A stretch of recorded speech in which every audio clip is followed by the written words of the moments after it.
A R N, A R N A কিতা বুঝায় আর কোন জায়গাতে আমরা ব্যবহার করি? দেখো এ বা এন দুটাই আমরা এক বুঝাইতে ব্যবহার করি, ঠিক আছে, একটি বুঝাইতে। যেমন আমি ওয়ান অ্যাপল না কই আমি কিতা কইতে পারবো জানো নি?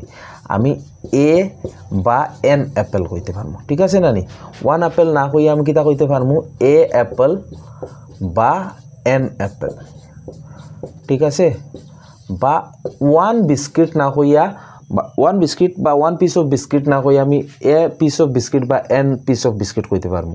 তো এখন কথা হইলো এও যদি একটা বুঝায় এনও যদি একটা বুঝায়, তো আমরা কোন জায়গাত এ ব্যবহার করবো আর কোন জায়গাত এন ব্যবহার করবো, এটা লইয়া আমরা একটা মাইন্ড কোয়েশন নিশ্চয় আছে।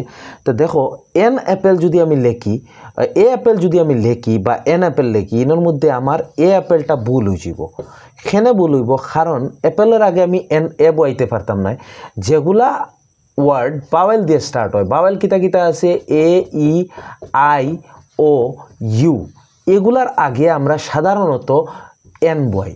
তো অ্যাপল এ দিয়ে শুরু হয়েছে, এ একটা বাওয়েল, দ্যাট ইজ ওয়াই এখানে এন বইব, এ বইতো না। আমি আবার যদি লিখি বল, হ্যাঁ, তো বলের আগে আমি কিতা বইতে লাগবো জানো নি? বলের আগে আমি এ বইতে লাগবো। এন যদি বই বলের আগে এন বল, তাইলে ভুল হয়ে যাব। বলের আগে আমি এ বইতে লাগবো, এন বইলে ভুল হয়ে যাব।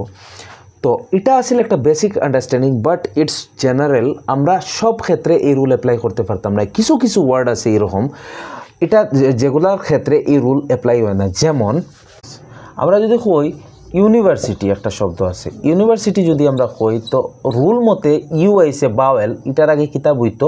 বাওয়েল আইলে আমরা কইছি এন বয়, কিন্তু এটার আগে এন বইতো নাই। যদি আমি এন বয় ইউনিভার্সিটির আগে, তো এটা ভুল হয়ে যাব, এ ইউনিভার্সিটি ওইতে লাগবো। কারণ কিতা?